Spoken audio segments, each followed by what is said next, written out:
The Daytona 500 carries a certain kind of weight, and it's the race that fans anticipate all winter long. The one that reminds people exactly why they fell in love with stock car racing. But what unfolded this year went far beyond dramatic, because it felt like a genuine breaking point for everyone involved in this sport. This wasn't simply about a last-lap wreck or one bad moment caught on camera. It was about months of quiet frustration finally boiling over under the Daytona lights. And if you care about where this sport is headed, what happened in those final seconds deserves a serious and honest conversation. Carson Hocevar was out front with the race firmly in his hands when he got turned hard into the wall, and no caution flew immediately, so the field kept charging full speed. Chase Elliott surged off turn 4 and looked completely poised to steal one of the biggest wins of the entire season. But he too got collected in the mayhem that followed. Behind him, Riley Herbst threw a block. Brad Keselowski had a massive run build, and just like that, metal was folding everywhere across the racing surface. Joey Logano crossed the stripe, going completely backwards. Ricky Stenhouse scraped the outside wall, and Keselowski limped home fifth with his front end caved in, somehow threading through the smoke like it was a scene from an action. Tyler Reddick took the checkered flag, but he didn't celebrate because he wasn't sure if he had actually won the race. He didn't know whether the caution lights had activated before he reached the start-finish line. And just think about what that means.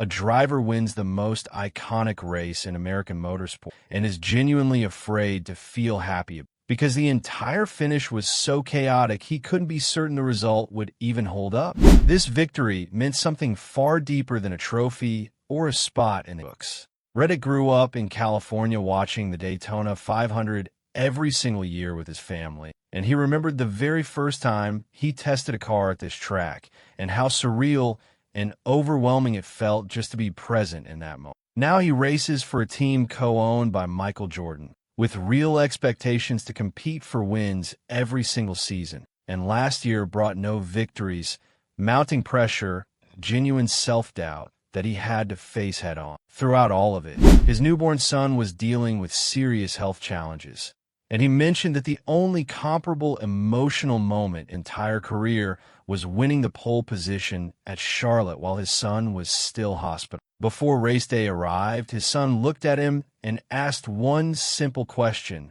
"Are you finally going to win this?" And that right there is what legacy actually looks like in this sport. Elliott didn't soften his words at all after the race, and he pointed out bluntly that he was leading the Daytona 500 coming off the final corner and still didn't win, letting his frustration speak for itself without any sugarcoat. Keselowski went even further, calling the block from the 35 car one of the most reckless decisions he had ever witnessed at this level of competition, a move that eliminated multiple genuine contenders for absolutely no logical reason. He believed he had the momentum and the run to seriously challenge for them, and he felt that opportunity was taken from him in a completely unnecessary way. Herbst defended his choice by saying he picked his lane, got pushed from behind, and was simply doing exactly what any other driver in that same position would have done to try and win the race.